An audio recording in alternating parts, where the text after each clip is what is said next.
Nous appelons maintenant pour la dernière présentation ici les partis Piraten représentés par Sven Clément et Mathis Godefroy.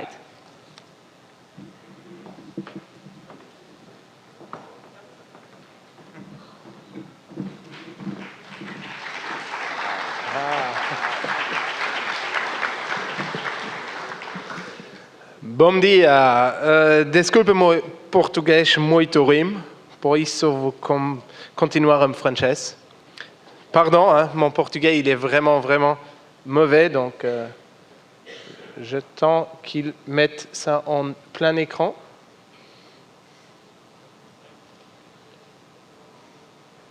Ou pas. Bon, premièrement, pour commencer, qui ici est luxembourgeois? Ah, non, ça ne peut pas être vrai. Qui est luxembourgeois? Levez la main. Ah, félicitations. Ça, c'est déjà bien, une première question répondue. Qui a encore ou déjà son passeport valide? Passeport valable? Déjà un peu moins, on va y revenir. Et qui a regardé le désastre du Luxembourg contre le Portugal en foot?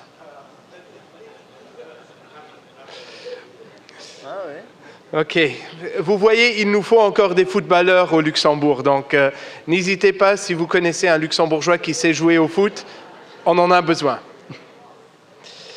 Tout d'abord, permettez-moi de remercier ACLux, les autorités locales, sénateur Amin qui était là avant, l'ambassade et nos consuls honoraires qui font un travail magnifique ici au Brésil pour tous les luxembourgeois qui sont descendants néo-luxembourgeois ou qui sont des luxembourgeois en voyage.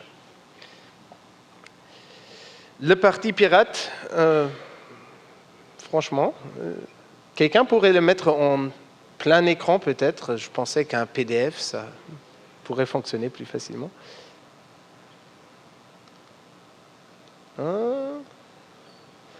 On commence par le premier slide. Désolé. Premier. Non, le premier, mais ok. Le Parti pirate a comme slogan des solutions équitables pour aujourd'hui et pour demain, ou en portugais, soluções justas para hoje e amanhã. Pardon pour la prononciation, j'avoue, mon portugais il est médiocre. Nous ne voulons pas thématiser que les problèmes, mais apporter des solutions justes, à court terme et à moyen terme. Nous croyons qu'on a besoin de nouvelles approches aux problèmes récurrents. C'est pourquoi nous cherchons des solutions justes, nouvelles, pour attaquer les problèmes qu'on rencontre tous les jours. Nous allons nous présenter brièvement, mais permettez-moi déjà de dire que je ne suis pas d'accord que le résultat des élections ne vous concerne pas. Le Premier ministre avant a dit que le résultat des élections ne vous concerne pas. Je pense qu'il vous concerne complètement. Vous allez voir plus tard dans la présentation comment nous souhaitons améliorer votre vie ici au Brésil, mais aussi pour tous et toutes les autres néo-luxembourgeois dans le monde. Il n'y a pas de luxembourgeois de seconde classe et donc c'est important de dire clairement que les élections vous concernent et donc merci d'être venu aujourd'hui.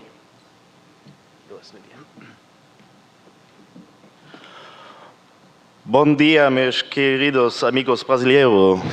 Como vai? Tudo bem? Super, je vais aussi continuer en français.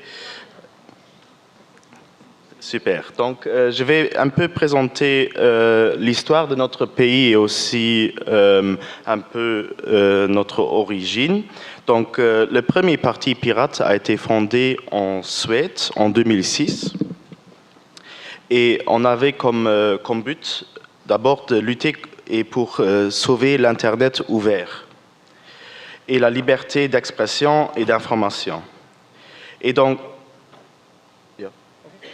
donc après, on voulait aussi lutter pour sauver l'Internet, oui, comme je dis, transformer, et puis on a transformé tout ce programme dans un parti pragmatique comme Sven l'a aussi déjà évoqué. Et donc une grande différence entre notre parti et les autres est aussi qu'on n'a pas des vieilles valeurs antiques sculptées dans la pierre, qu'on a après un certain temps déjà oubliées, mais nous on est un parti pragmatique, on cherche à trouver des solutions à des problèmes. Donc ça c'est vraiment notre ADN. Donc puis encore pour parler un peu plus de notre histoire, de notre nom, les médias nous appelaient pirates. Et je pense que beaucoup d'entre vous avaient aussi des questions. Pourquoi notre nom est les pirates? Donc non, Sven et moi, on n'est pas Jack Sparrow ou un autre sorte de pirate, Blackbeard. Donc, on nous appelait pirates pour le partage de la culture et aussi pour la libre circulation des informations importantes et délicates dans le monde. Donc, on a mis en disposition les informations et toute la transparence que le peuple a le droit de recevoir. Donc, on était aussi pour la protection des whistleblowers, parce qu'ils ont fait un travail très important pour informer les gens sur des dossiers délicats qui nous concernent aussi. Donc les pirates étaient des briseurs de règles, mais en brisant ces règles, on dérogeait aussi parfois contre la loi. On a créé un monde plus innovant et on veut changer le monde et encore plus améliorer le monde. Donc parfois, il faut être un peu malin et déroger un peu contre les règles pour arriver à un but plus grand. Donc, qui sommes-nous? Ici, vous voyez des photos de nos candidats. On a aussi 2 députés. Vous voyez ici Sven, qui est aussi ici, un député du centre. Et on a aussi Mark Urgen, qui est un député de la circonscription du Sud et conseiller municipal de Pétanche. Et vous voyez aussi ma collègue Mandy Arendt, elle sera aussi une candidate au centre.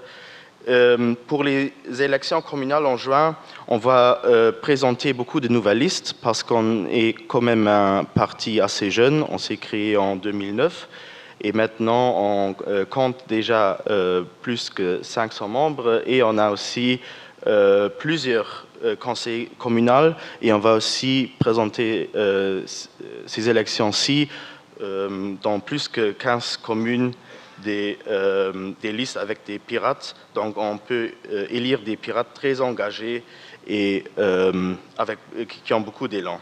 Donc ça, il faut aussi encore évoquer qu'on a des candidats et membres qui sont très divers et qui ont aussi qui ont fait un parcours très divers et qui ont beaucoup d'énergie pour changer aussi la politique au Luxembourg. Donc aussi, je pense que c'était aussi le slide avec l'histoire. Vous pouvez voir qu'on a aussi amélioré notre résultat électoral. Donc au début, c'était plus difficile. Les dernières élections législatives, on a reçu 2 sièges. Et donc pour les autres, pour les élections européennes, vous voyez, on était déjà à 7,7% et on aimerait bien et j'espère qu'on va encore revoir plus de votes pour les prochaines élections législatives. Donc parce qu'on est encore un parti assez jeune, on va quand même aussi vous présenter ce qu'on a reçu à faire, nos succès, et c'est Sven qui va donc présenter nos succès politiques. Mathis l'a dit, on est jeune, et malgré notre jeune âge, on a réussi à changer la politique luxembourgeoise, j'espère pour le mieux. On a eu des succès devant la justice contre le gouvernement, c'est l'arrêt Clément qui porte mon nom car en fait, et je vais y revenir, le gouvernement voulait cacher des informations des députés et par ce biais du peuple. On a réussi à avoir des clarifications sur la loi électorale et Daniel Hatz, qui a parlé ce matin, connaît très bien les problèmes d'obtenir les bonnes informations mises à jour. Et déjà, en regardant la page où il a mis le code QR ce matin, on voit que le gouvernement communique deux choses différentes dans deux paragraphes. Dans l'un paragraphe, ils disent « Les Luxembourgeois, n'importe où dans le monde, peuvent voter par le biais de la nationalité sans être inscrits sur les listes électorales », pour que, dans le deuxième paragraphe, dire « Il faut impérativement être inscrit sur les listes électorales ». Donc vous voyez, le gouvernement s'occupe très peu d'être précis, d'être clair en ce qu'il faut faire pour pouvoir voter. Et je pense que pour vous tous, c'est important d'avoir une clarté sur les obligations et les devoirs qui en découlent. Et puis, on a réussi, et je suis très content que finalement, la majorité a suivi notre approche, c'était d'instaurer un registre de transparence au sein du Parlement pour éviter et combattre même toute tentative de corruption. C'est encore une fois une lutte pour la transparence qu'on a réussi à gagner. Donc, je viens de parler de l'arrêt Clément qui porte mon nom. Et en fait, cet arrêt, c'était une histoire anodine. Le gouvernement aurait tout simplement pu me donner les documents que j'avais demandés en tant que député. Mais le gouvernement, des trois partis actuellement au gouvernement, pensait que les députés ne feraient pas partie de l'État. Ils pensaient que les personnes élues directement étaient des personnes tierces à l'État, qui n'avaient pas le droit de contrôler l'action gouvernementale. C'est quand même un peu bizarre pour une démocratie, et donc du coup, j'ai fait appel au troisième pouvoir. Car si le premier pouvoir, le Parlement, et le deuxième pouvoir, le gouvernement, ne s'entendent plus, il faut avoir les juges pour en fait décider ce qui est vraiment le cas ou pas. Bon, finalement, on a gagné et on a, par ce biais, augmenté la transparence du gouvernement et aussi on a su renforcer le rôle du Parlement. Donc pour un parti qui est dans sa première législature au sein de la Chambre, c'était vraiment un grand succès et on a par ce biais changé un peu l'image de la politique luxembourgeoise. Et on est engagé, malheureusement on ne voit pas le titre maintenant, mais on est engagé pour les néo-luxembourgeois. C'était moi qui ai déposé le projet de loi 77-93 pour rouvrir le délai pour en fait demander le recouvrement de la nationalité. Malheureusement, cette proposition de loi n'a pas eu beaucoup de succès au sein de la Chambre. Et je me rappelle d'une phrase qui me tient toujours, vraiment, qui me fait toujours très très mal. On était en commission, on discutait de ce texte, et pendant ces débats, il y avait une députée d'un grand parti qui avait aussi d'autres rôles dans sa vie, qui m'adressait la parole en disant « Mais on ne veut pas donner la nationalité aux petits criminels ». Et ça, j'ai trouvé très, très grave.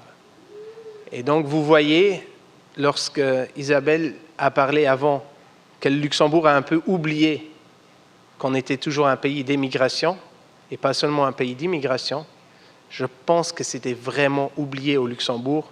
Et c'est pourquoi c'est important de chercher ce dialogue d'aujourd'hui, de se parler et de montrer que vous êtes des Luxembourgeois de première classe et pas seulement des Luxembourgeois de deuxième classe.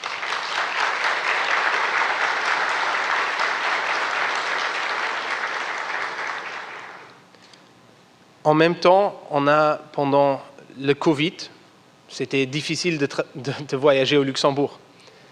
Et je ne peux même pas raconter combien de questions parlementaires et d'interventions j'ai eues avec la ministre de Justice pour autoriser des dérogations de voyage pour la signature des documents dans le cadre du recouvrement, de lutter pour qu'on inscrit dans chaque loi Covid un nouveau délai de prolongement pour pouvoir venir au Luxembourg pour signer, car c'était un cas qui était un peu, ça a été loupé un tout petit peu lors de l'élaboration des restrictions de voyage.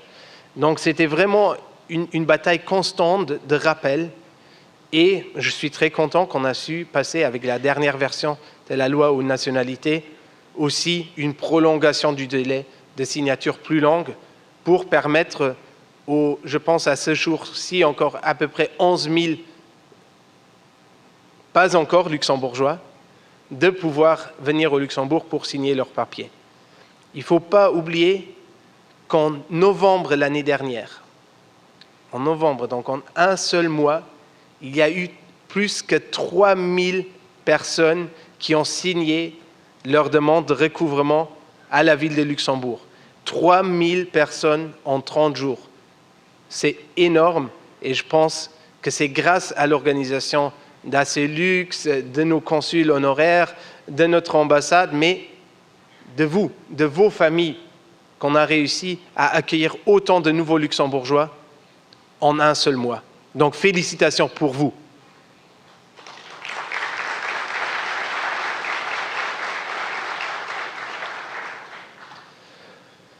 Venons à la question de la reconnaissance de diplômes.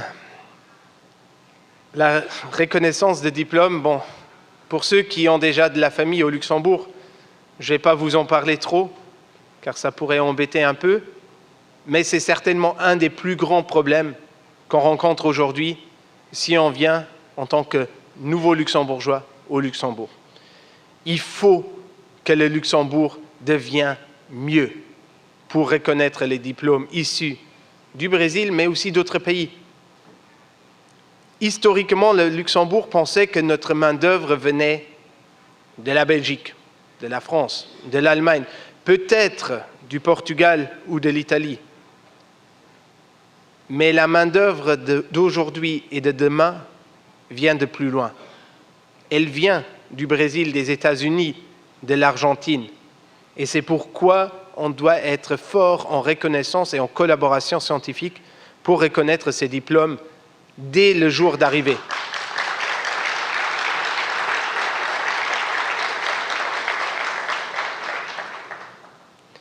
Puis, et ça c'est sur le deuxième slide, et je suis très content que finalement le gouvernement l'a fait, on a créé en fait, le gouvernement a créé, ce n'est pas mon initiative, mais ça a quand même pris un peu de temps pour l'ouvrir aux néo-luxembourgeois et aux non-luxembourgeois, c'était le LLO.lu pour apprendre le luxembourgeois en ligne. Je sais que c'était une demande l'année dernière en mai, lorsque j'étais ici, d'avoir accès à des cours de langue en ligne gratuites, et je suis content que finalement le gouvernement a mis en place le LLO.lu pour qu'au moins vous puissiez apprendre le luxembourgeois en ligne sans vous devoir déplacer au Luxembourg. Et puis, je m'engage pour mieux vous connaître. J'étais au Brésil maintenant pour la 3e fois, formellement. J'étais déjà avant pour des vacances privées, c'était très joli, mais c'est la 3e fois où je rencontre des néo-luxembourgeois. J'étais en Argentine en 2022 et j'espère de revenir encore cette année. Et j'étais à plusieurs reprises aux États-Unis pour rencontrer les luxembourgeois. La dernière fois, en août dernier, pour le Luxembourg Fest au Wisconsin, qui est une fête culturelle. Et j'aimerais bien de voir, pas seulement l'Oktoberfest, et merci Silvio pour l'invitation, mais j'aimerais bien voir une Schwarzbach luxembourgeoise ici au Brésil, que ce soit à Florianópolis ou à Curitiba, mais j'aimerais vraiment voir une Schwarzbach encore peut-être cet été ici au Brésil.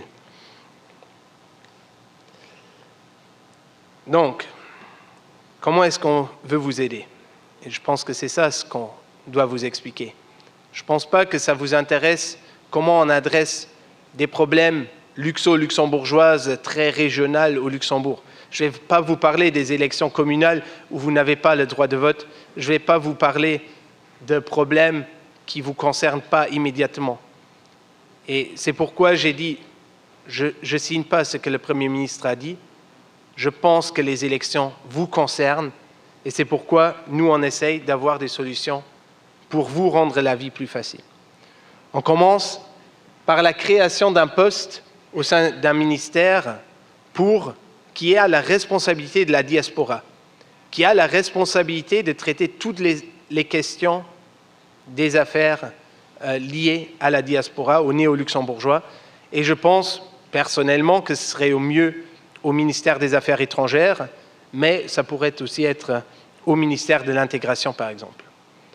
On veut supporter la création d'un système de consuls itinérants pour la confection de passeports et de cartes d'identité. Je sais que c'est loin d'aller à Brasilia. Je sais que c'est loin, même si on est au Brésil, mais c'est encore plus loin si on n'est pas au Brésil. Aujourd'hui, le Luxembourg n'a que 2 ambassades pour toutes les Amériques. De l'Alaska jusqu'au Chili, on est couvert par 2 ambassades qui font un travail merveilleux, mais qui couvrent un terrain énorme. C'est pourquoi on croit de créer un consul itinérant qui pourrait visiter les grandes villes régulièrement pour la confection des documents nécessaires à l'identité. On veut continuer à promouvoir le LLO.lu pour que tout le monde ait la chance d'apprendre la langue de ses ascendants. Et puis, on veut appuyer la création et surtout aussi le vote de la loi sur l'intégration qui permettra pour la première fois de considérer les néo-luxembourgeois, de leur donner les mêmes moyens d'intégration qu'aux autres immigrants au Luxembourg. Car aujourd'hui, on a la situation cocasse que si vous venez au Luxembourg, vous êtes luxembourgeois. Donc, il n'y a pas d'aide particulière pour les nouveaux arrivants. Et c'est pourquoi nous, on va lutter, et je sais que c'est une question qui a été adressée au Parlement dans le passé, on va voter cette loi sur l'intégration pour que les néo-luxembourgeois qui arrivent au Luxembourg aient accès aux mêmes facilités que les personnes qui viennent sans avoir la nationalité.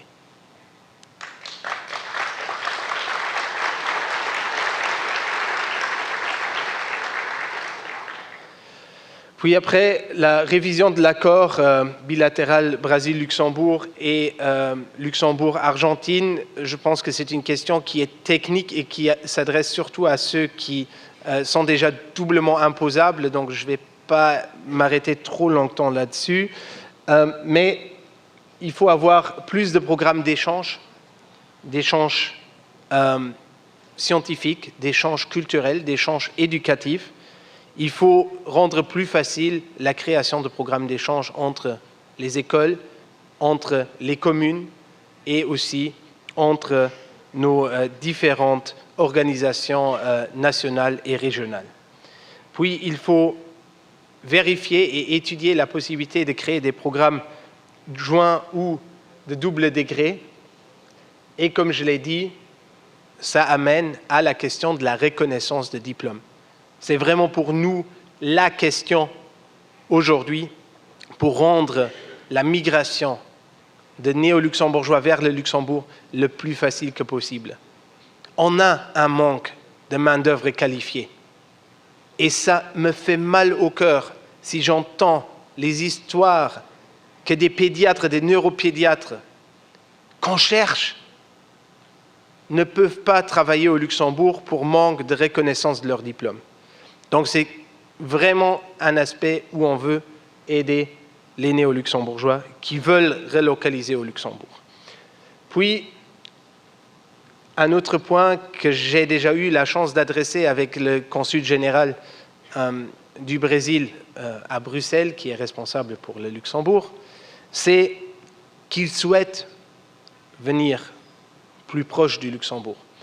Donc c'est aussi la création et le support de la création d'une ambassade ou d'une représentation permanente au Luxembourg. Puis, l'échange commercial, Isabelle l'a dit un peu, on est en faveur d'avoir plus d'échanges commerciaux entre le Luxembourg et le Brésil. Je voudrais quand même ajouter un mot important que j'ai aussi dit hier lorsqu'on était ici déjà, en rencontrant les autorités. C'est important aussi qu'on respecte nos engagements environnementaux. Ce n'est pas possible d'avoir des cartes blanches sur les accords de libre-échange. Il y a toujours des règles et il faut que les règles soient respectées pour qu'on puisse se faire confiance mutuellement.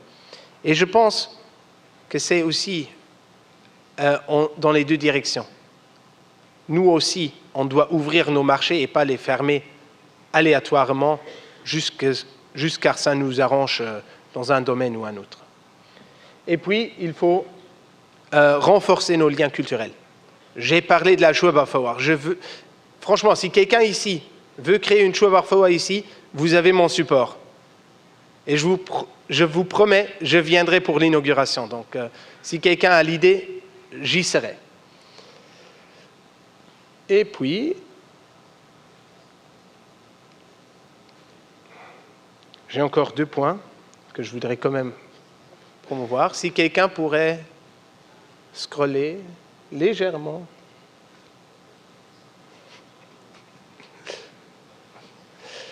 Orlando me dit que je dois continuer à parler, mais... mes 2 points. Donc, on veut supporter la recherche dans l'histoire d'émigration du Luxembourg. Il y a tous ces livres qui existent déjà.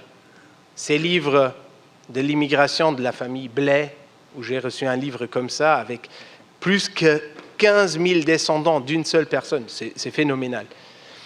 Et le livre de la migration argentine, qui est un autre exemple qui n'est pas directement lié au Brésil. Mais le Luxembourg a raté de faire vraiment, de s'approprier de son histoire d'émigration.